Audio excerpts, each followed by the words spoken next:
HelloWorldSHE! HelloWorldSHE! HelloWorldSHE! HelloWorldSHE!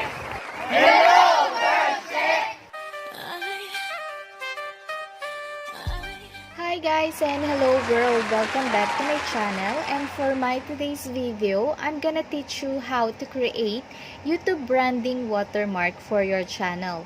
But before that, kung bago kayo sa aking YouTube channel, please don't forget to subscribe and hit on the notification bell para lagi po kayong updated sa lahat ng mga videos na aking i-upload. Okay? So, subscribe! Gaya po na nabanggit ko kanina, ituturo ko nga po sa inyo kung paano mag-create o gumawa ng YouTube branding watermark para sa inyong channel. Okay? So, first things first, kailangan na po ninyong pumili ng inyong picture na gustong ilagay para sa inyong branding watermark. Okay? At kapag nakapili na po kayo ng inyong picture, gagamit po tayo ng Resizing Tool. Okay? We just have to search pickresize.com. So, ito po ang resizing tool na gagamitin natin. At since nakapili na nga po kayo ng picture para sa inyong branding watermark, you just have to search it from your computer. Continue to edit picture. And the preview below is the actual size of your image. So, may re-require si YouTube na size para tanggapin niya ang watermark natin or branding watermark. Okay? So, select the new size for your picture. Ang requirements po ni YouTube is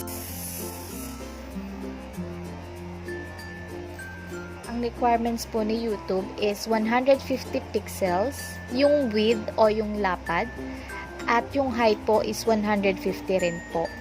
Pixels din po. Okay? So, meron pong special effect dito, optional kung gusto nyong gamitin. Okay? So, kailangan nakaset po yung ating width at saka height sa 150 pixels by 150 pixels. At ang image file format na pwede natin gamitin is either JPEG, GIF, PNG, or BMP. And once you're done setting all these required fields, just hit I'm done, resize my picture. There. So there is an option here to download your image to computer. So click lang din natin tong save to this. So automatic na po siyang magsisave sa downloaded folder nyo po. So after downloading the picture, punta na po tayo sa ating YouTube Studio, Settings, Channel, Branding, and choose Image.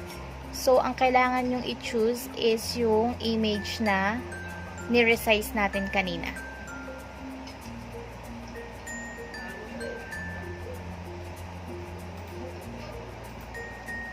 And there is an option here of your display time.